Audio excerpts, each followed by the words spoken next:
Subhanallah wa bihamdi subhanallahil azim.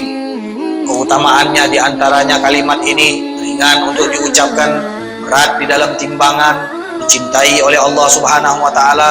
Dan kemudian di sini ditambahkan lagi kalimat subhanallah wa bihamdi itu adalah kalimat yang Allah sendiri memilihnya untuk para malaikat Allah dan hamba-hamba yang diistimewakan oleh Allah Subhanahu wa taala.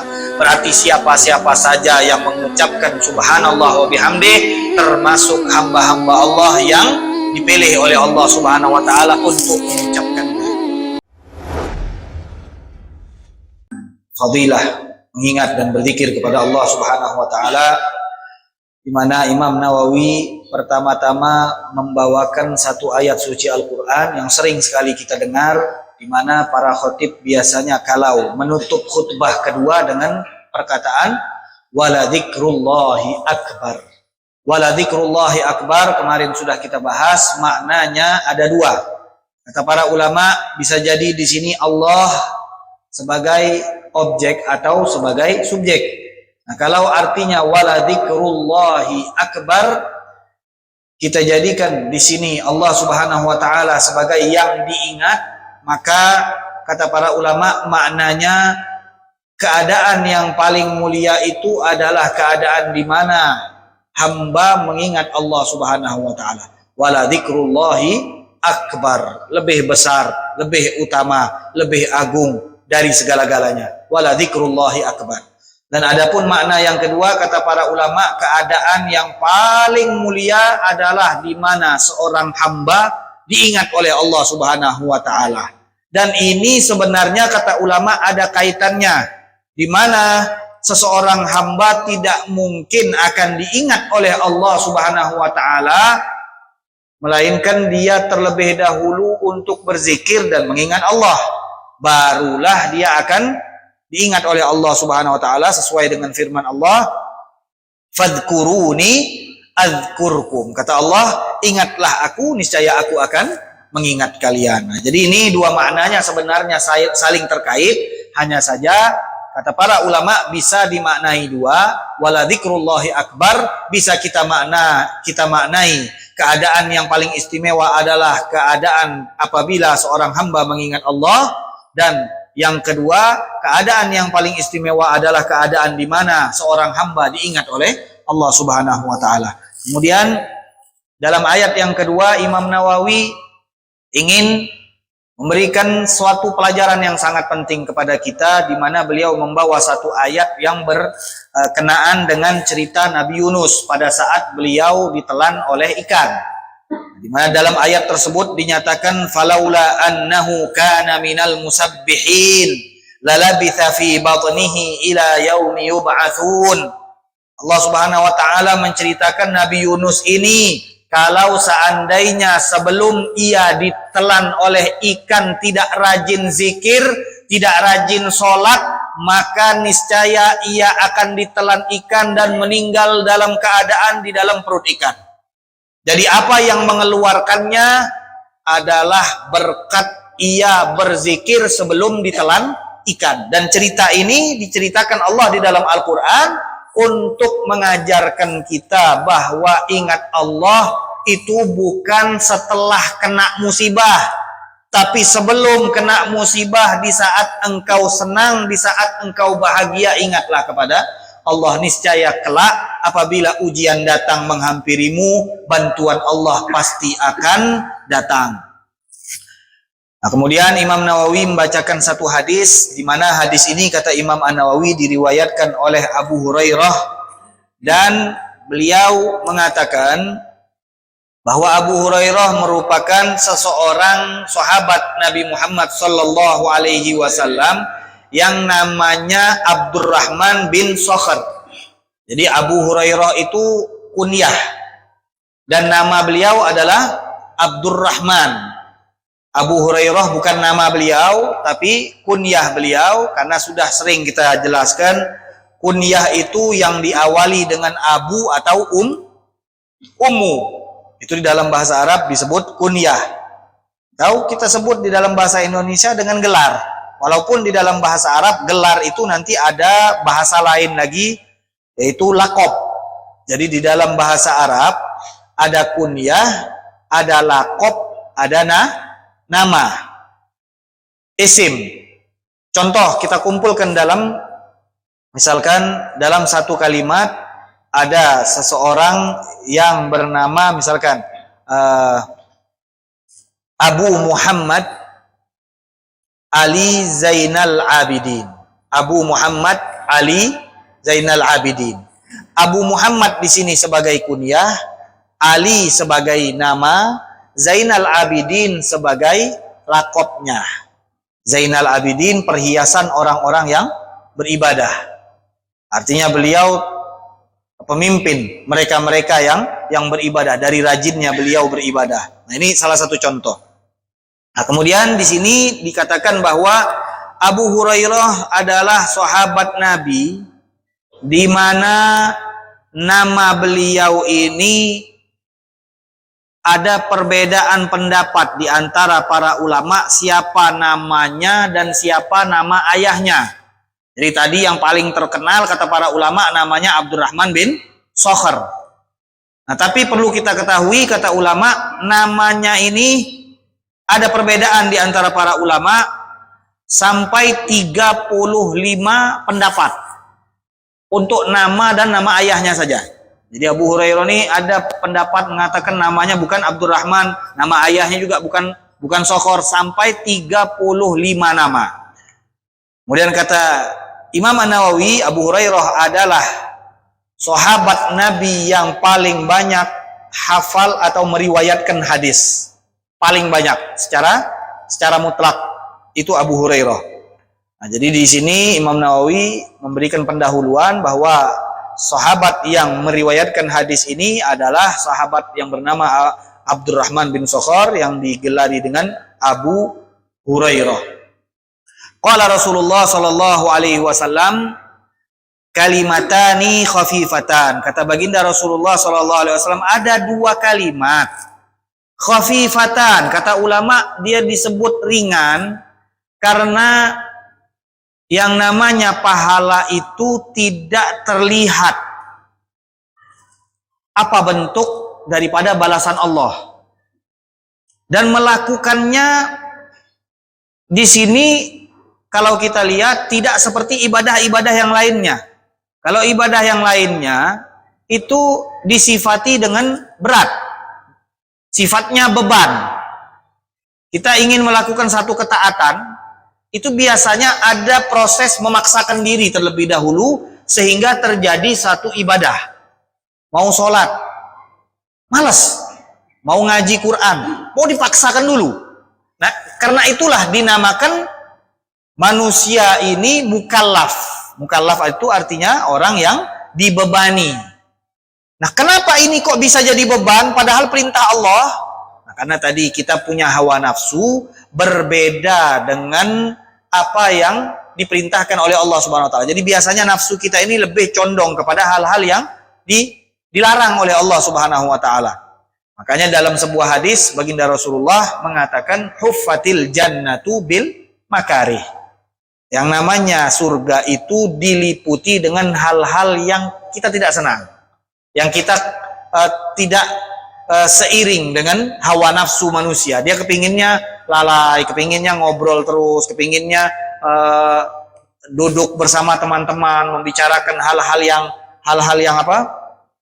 yang menarik. Nah, ini yang disenangi oleh hawa nafsu. Untuk majelis taklim, sholat berjamaah, biasanya kita semuanya memaksakan diri kita. Nah, untuk itulah kata para ulama, mengapa biasanya di dalam pahala itu akan disifati dengan sifat berat. Jadi ibadah itu pahalanya berat. Karena kata ulama, melakukannya kita berat, sehingga balasannya pun akan berat. Jadi itu semua adalah balasan dari Allah. Karena melakukan ibadah itu berat, maka balasannya pun berat. Nah, di sini baginda Rasulullah mengatakan kalimatan khafifatan, tapi berbeda dengan zikir yang ini. Kata Nabi, ini ringan sekali. mudah untuk diucapkan, kata baginda Rasulullah SAW. Alal lisan, di atas lisan kita, tsaqilatan fil mizan, tapi dia berat sekali di timbangan Allah Subhanahu wa taala. Habibatan ilar rahman, dan dua kalimat ini dicintai oleh Allah Subhanahu wa taala, kata para ulama, dikarenakan Allah memang disifati dengan dua kalimat ini, sehingga Allah senang siapa saja yang mengucapkan kalimat ini. Jadi ada kalimat, kata Nabi, mudah diucapkan, berat timbangannya nanti di akhirat, dan kalimat ini dicintai oleh Allah Subhanahu wa taala. Berarti orang yang mengucapkan kalimat ini insya Allah akan mendapatkan kecintaan dari Allah Subhanahu wa taala. Subhanallah wa bihamdih, subhanallahil azim. Kalimatnya adalah subhanallah wa bihamdih, subhanallahil azim. Dua kalimat ini adalah kalimat yang ringan untuk diucapkan, tapi berat pahalanya kelak di timbangan. Maka yang mengatakan berat ini siapa? Baginda Rasulullah SAW. Yang mengatakan ini timbangannya akan membuat kita senang nanti pada saat kita melihat catatan amal kita, tiba-tiba kita lihat, nah ini gampang sekali diucapkan, subhanallah wa bihamdi, subhanallahil azim. Mudah, dilafazkan mudah dan tidak memakan waktu yang banyak. Tapi kata Allah, kata baginda Rasulullah, kalimat ini walaupun mudah diucapkan, ketahui, kata Nabi, berat timbangannya. Jadi jangan kita remehkan kalimat ini, subhanallah wa bihamdi, subhanallahil azim. Makanya di antara wirid para ulama, zikir para ulama, mengucapkan kalimat subhanallah wa bihamdi, subhanallahil azim, astaghfirullah. Setiap hari selesai sholat subuh diucapkan 100 kali. Setiap hari diucapkan berapa kali? 100 kali. Seusai dia wirid subuh, nah setelah itu dia ucapkan subhanallah wa bihamdi, subhanallahil azim, astaghfirullah. Diucapkan 100 kali. Banyak sekali faidahnya, kata para ulama. Nah, di sini di antara yang disebutkan oleh para ulama, zikir subhanallah wa bihamdi, subhanallahil azim, astaghfirullah, itu akan melancarkan rezeki, membuat urusan kita menjadi mudah, kata para ulama. Nah, tapi perlu kita ketahui bahwa orang yang melakukan ibadah karena niat-niat tertentu itu sudah benar. Boleh nggak kita misalkan baca surat Al-Waqiah dengan niat agar terhindar dan dijauhkan dari kefakiran? Bukan niatnya benar-benar tulus karena Allah, terserah faidahnya apa, saya tidak mau tahu, yang penting saya membaca ini karena ini adalah anjuran Nabi. Nah, ada orang yang seperti ini. Ada lagi yang dia lihat dulu hikmahnya apa. Kalau hikmahnya berkaitan dengan pahala, kata dia, pahala nih sesulah, tidak lihat benda nih. Tapi kalau dia bentuk melapangkan rezeki, menjauhkan dari kefakiran, nah ini bagus ini. Biasanya kita lebih semangat untuk membacanya. Makanya di antara ibadah yang semangat kita lakukan itu sholat duha. Kenapa? Lapang rezeki. Membaca sholat waqiah. Kenapa? Dijauhkan dari kefakiran. Nah ini kata ulama, kalau kita melakukan ibadah-ibadah tersebut dengan niat itu, boleh nggak? Boleh. Tapi tidak sempurna. Nah, jadi bukan salah, masih dibenarkan oleh para ulama, tapi ada yang lebih tinggi lagi. Karena gini, diniatkan tidak diniatkan, pada saat engkau melakukan perintah Allah, maka semua fadilah yang ada di dalam amalan tersebut akan otomatis kau dapatkan. Tapi kalau kau niatkan, justru akan menjadikannya kurang sempurna. Jika tidak kau niatkan, kau hanya tulus melakukannya karena ini perintah Allah, ini perintah Rasulullah, maka saya lakukan. Maka fadilah-fadilah yang disebutkan oleh Nabi pasti kau dapatkan. Dan tidak mengurangi dari kesempurnaan pahala amal tersebut. Nah makanya para ulama pernah membahas, kalau ada orang wudu, dia niat sekalian mau mendinginkan wajah. Biasanya nih bulan Ramadan, tengah haus nih, siang-siang buta nih, tidak ada sembahyang, tidak ada apa, atau dia berwudu. Ngapa dia berwudu? Paling tidak ada kena-kena air sikit, jadilah nyerap di pori-pori ini, insya Allah lah, ada ngilang haus, tapi jadilah dapat dingin. Wudu dia niat karena Allah, nawaitul wudu lillahi ta'ala. Tapi ada juga diiringi niat membasahi badannya agar dingin dan sedikit-sedikit menghilangkan haus lah. Bukan minum ya. Jadi di sedikit-sedikit ingin mendapatkan rasa dingin dari wudunya tadi.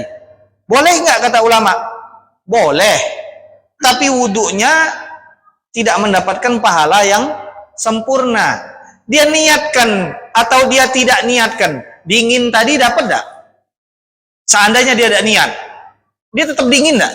Dia tetap dingin. Makanya kata para ulama, tidak usah diniatkan. Kalau kau niatkan justru akan mengurangi kesempurnaan daripada ibadah tersebut. Nah, begitu juga dalam ibadah-ibadah yang lainnya, biasakan melakukan suatu ibadah itu karena Allah dan karena ini perintah Rasulullah Shallallahu Alaihi Wasallam. Jangan diiming-imingi dengan hal-hal yang sifatnya duniawi, walaupun boleh, walaupun itu semua masih tidak dikatakan itu salah, tidak.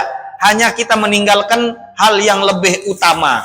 Jadi kalau kita sudah tahu, maka setiap kita ibadah usahakan, niatkan, ini perintah Allah, ini sunnah Nabi Muhammad Shallallahu Alaihi Wasallam. Saya melakukan ini karena ini sunnah Nabi. Maka pasti ini akan mendatangkan ridho Allah dan fadilah-fadilah yang ada pada amalan tersebut pasti akan kita dapatkan. Nah, kemudian di sini Imam An-Nawawi rahimahullahu taala menyebutkan hadis yang lain. Beliau mengatakan bahwa baginda Rasulullah Shallallahu Alaihi Wasallam mengatakan kepada Abu Dzar. Nah, ini salah seorang sahabat baginda Rasulullah Shallallahu Alaihi Wasallam. Nama beliau Jundub ibnu Junadah. Nah, tadi kita sudah jelaskan. Yang depannya Abu, Ummu itu namanya kun, bukan kun fayakun. Kunyah. Namanya kunyah. Atau nama lainnya lakop, gitu ya. Gelar. Kunyah. Jadi yang diawali dengan Abu, diawali dengan Ummu. Nah, jadi ini sudah jadi kebiasaan orang Arab. Mereka biasanya menggelari seseorang dengan putra yang paling tua. Misal ada Abdurrahman punya anak paling tua namanya Abdullah. Maka dia akan digelari, Abdurrahman ini digelari dengan Abu Abdillah karena anaknya yang paling tua bernama Abdullah. Lalu kalau dia tidak punya anak, nah biasanya nanti orang Arab juga punya gelaran-gelaran tertentu. Nah, di sini Abu Dzar sama seperti Abu Hurairah, bukan namanya, tapi kunyahnya. Siapa nama beliau? Kata syarih mengatakan nama beliau adalah Jundub. Wa bi fathi ibnu Junada alal masyhur wa qila Jundub bin Abdullah wa qila ibnu Sakan wa qila ismuhu Barbar bi muwahhadatain wa ra'aini muhammalatain bi wazni hudhud burbur. Ada yang mengatakan nama Abu Dzar itu Jundub, ada yang mengatakan namanya Jundub bin Junadah, ada yang mengatakan namanya Jundub bin Abdullah, ada yang mengatakan namanya Jundub bin Sakan, ada yang mengatakan namanya bukan Jundub tapi Burbur. Apa? Ini gampang ingatnya biasanya nih, burbur. Bimuwahhadataini wa ra'aini muhammalataini biwazni hudhud al-Ghifari. Minas sabiqina ilal Islam, termasuk orang yang masuk Islam di awal Nabi diutus. Wa aqama bi Makkah 30 baina yaumin wa lailatin, dan beliau masuk Islam wa huwa rabi'u arba'atin wa qila khamisu arba'atin, termasuk orang yang masuk Islam yang kelima masuk Islam. Ada yang pendapat mengatakan orang keempat masuk Islam dan tinggal di kota Mekah. Kemudian dia pulang ke kampung halamannya dengan izin dari baginda Rasulullah Shallallahu Alaihi Wasallam. Dan pada saat baginda Rasulullah hijrah ke kota Madinah beserta para sahabatnya, beliau ikut hijrah ke kota Madinah bersama baginda Rasulullah sallallahu alaihi wasallam. Hatta tufiya sallallahu alaihi wasallam. Jadi beliau juga setelah Nabi hijrah, beliau pun menyusul hijrah. Hatta tufiya sallallahu alaihi wasallam, sampai akhirnya baginda Rasulullah meninggal dunia. Beliau meriwayatkan sekitar 281 hadis. Meriwayatkan 281 hadis. Wa shalla alaihi Ibnu Mas'ud thumma qadima Ibnu Mas'ud al-Madinah fa aqama 10 ayyam thumma tuwfiya radhiyallahu taala anhuma.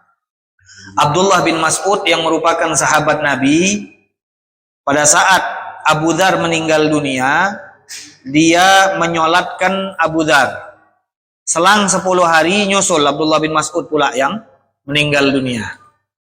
Nah, ini bukan berarti nanti kita tarik kesimpulan kalau ada orang meninggal tidak usah kita sholatkan. Kelak 10 hari habis itu kita pula meninggal. Jadi ini sejarah, ya, terkait dengan sejarah. Jadi setelah Abu Dzar meninggal, disolatkan oleh Abdullah bin Mas'ud. 10 hari setelah siapa? Setelah Abu Dzar meninggal, menyusul pula Abdullah bin Mas'ud radhiyallahu taala anhu. Beliau berkata, baginda Rasulullah sallallahu alaihi wasallam berkata kepadaku, maukah engkau aku kabarkan perkataan yang paling disenangi oleh Allah Subhanahu wa taala?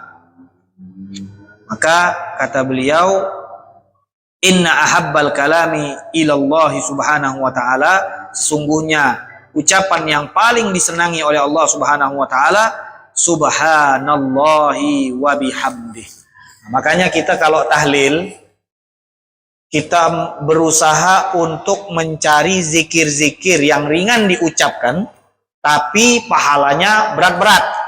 Di antaranya la ilaha illallah, karena ada riwayat yang mengatakan afdhaludz dzikri la ilaha illallah. Yang paling utama dari sekian banyak zikir-zikir itu adalah mengucapkan la ilaha illallah. Makanya pada saat tahlil kita kan dalam rangka ingin mengirimkan pahala kepada yang sudah meninggal. Maka kita berusaha untuk mencari apa? Mencari bacaan-bacaan yang berat timbangannya sehingga yang kita kirim itu banyak. Di antaranya kita membaca qul huwallahu ahad berapa kali? 3 kali. Karena apa kata ulama? 1 kali sama dengan sepertiga Al-Quran. Berarti orang yang membaca qul huwallahu ahad 3 kali itu pahalanya sama seperti menghatamkan Al-Quran. Nah, sedap nih dapat dalil baru nih. Berarti habis ini bulan puasa baca qul huwallahu jala 3 kali, habis itu bantailah tidur. Jadi kata ulama, arti dari 3 kali sama dengan pahala menghatamkan Al-Quran itu pahala 1 huruf tanpa ada kelipatan. Kita tahu membaca Al-Quran itu 1 huruf dilipat gandakan menjadi 10. Nah, jadi kata ulama sama dengan pahala hatam Al-Quran tanpa kelipatan. Jadi orang yang hatam Al-Quran, beneran menghatamkan Al-Quran dari 1 sampai 30, dengan yang baca qul huwallahu ahad 3 kali, itu banyak mana pahalanya?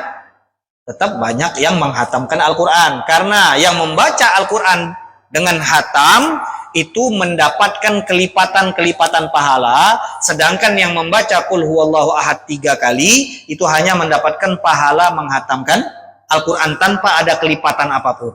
Nah, ini jadi kata para ulama, jangan disalahgunakan dalil-dalil seperti ini. Karena kita ini kan ngambil simple, apalagi bulan puasa, liur nih pahit. Jadi kalau baca banyak-banyak biasa tambah kering, aus. Milih dalil-dalil yang seperti ini, kata Ustadz, ku dengar nih sama lah macam hatam Quran. Jadi tanya orang berapa kali kau hatam Al-Quran? Weh, ada terhitung lagi ku hatam Al-Quran di bulan puasa. Padahal dia cuma modal qul huwallahu ahad dibaca 3 kali. Jadi ini kita gunakan dalam hal-hal dan keadaan-keadaan tertentu. Jadi bukan berarti kita tidak lagi mau membaca Al-Quran karena sudah ditentukan oleh Nabi 3 kali membaca qul huwallahu ahad sama pahalanya dengan menghatamkan Al-Quran. Jadi ini kita baca di dalam keadaan-keadaan tertentu, bukan berarti kita tidak membaca Al-Quran dari awal sampai akhir. Jadi ini di bulan Ramadan, insya Allah Al-Quran kita yang sudah lama tidak kita buka, itu kita buka kembali. Yang sudah lama tidak membaca Al-Quran, yang dia sudah berat sekali lidahnya membaca Al-Quran, yang sehari-harinya kadang terlihat beda sama Al-Quran, terlihat, apalagi membaca. Pas nak dekat bulan Ramadan, bercari di mana Al-Quran nih, bercari. Nah, ini dari sekarang dicari sudah, jangan nunggu bulan Ramadan baru nak bercari. Dari sekarang kita sudah hubungkan diri kita dengan Al-Quran. Jadikan Al-Quran hal yang paling utama yang kita baca nanti di dalam bulan Ramadan. Nah, di sini dikatakan bahwa perkataan-perkataan yang tadi disebutkan di dalam hadis-hadis, di mana baginda Rasulullah SAW mengatakan Subhanallah wa bihamdi Subhanallahil azim. Keutamaannya diantaranya kalimat ini ringan untuk diucapkan, berat di dalam timbangan, dicintai oleh Allah Subhanahu wa taala. Dan kemudian di sini ditambahkan lagi kalimat Subhanallah wa bihamdi itu adalah kalimat yang Allah sendiri memilihnya untuk para malaikat Allah dan hamba-hamba yang diistimewakan oleh Allah Subhanahu wa taala. Berarti siapa-siapa saja yang mengucapkan Subhanallah wa bihamdi termasuk hamba-hamba Allah yang dipilih oleh Allah Subhanahu wa taala untuk mengucapkannya. Berikutnya Imam Nawawi mengatakan ada hadis lain yang diriwayatkan oleh Samurah bin Jundub. Nah, di sini Samurah bin Jundub dikatakan bahwa beliau adalah sahabat Nabi Muhammad SAW, meninggal ayahnya sedang beliau masih kecil. Fagadimat bihi ummuhul Madinah fatazawwajaha Ansari wa kana fi hijrihi hatta kabira. Qila ajazahu an-nabi fil muqatalah yawma Uhud wa ghaza ma'an nabi sallallahu alaihi wasallam ghazawat thumma sakana al-Basrah wa kana Ziyad yastakhlifuhu 'alaiha idza sara ila al-Kufah wa 'ala al-Kufah idza sara ila al-Basrah wa kana shadidan 'ala al-Khawarij walidha tubghiduhu al-Haruriyah ruya lahu an Rasulillah sallallahu alaihi wasallam mi'atan wa mi'atun wa thalathatun wa ishruna hadithan. Samurah bin Jundub, sahabat Nabi Muhammad sallallahu alaihi wasallam yang ayahnya meninggal pada saat beliau masih kecil, dan kemudian ibunya datang ke kota Madinah membawa beliau, dan kemudian ibunya menikah dengan seorang Ansori. Maka sahabat Nabi dari kalangan Ansor ini yang merawat Samurah bin Jundub sampai beliau dewasa. Dan pada saat perang Uhud, Nabi sebelum perang seperti biasa akan nyortir. Ini kan sahabat ini kan ditinggal ayahnya masih kecil.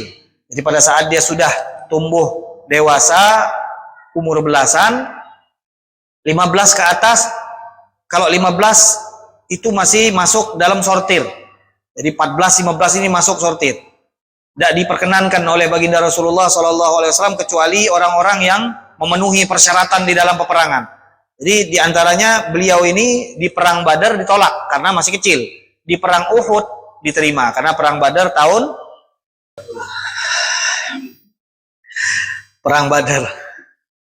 Perang Uhud tahun 3 Hijriah. Berarti perang Badar tahun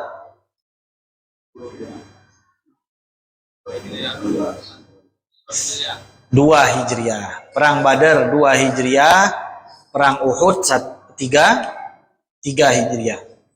Jadi pada saat perang Badar, padahal tadi kan disebut beliau ini di perang Badar tertolak karena umurnya masih kecil, dan kemudian di perang Uhud beliau diterima.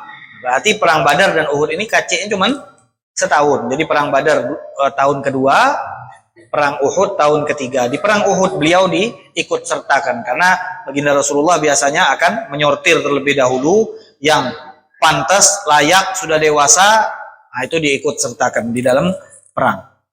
Kemudian beliau mengikuti semua peperangan dari semenjak perang Uhud sampai ke atas, perang Khandaq, perang Tabuk, perang Hunain, semuanya beliau ikuti.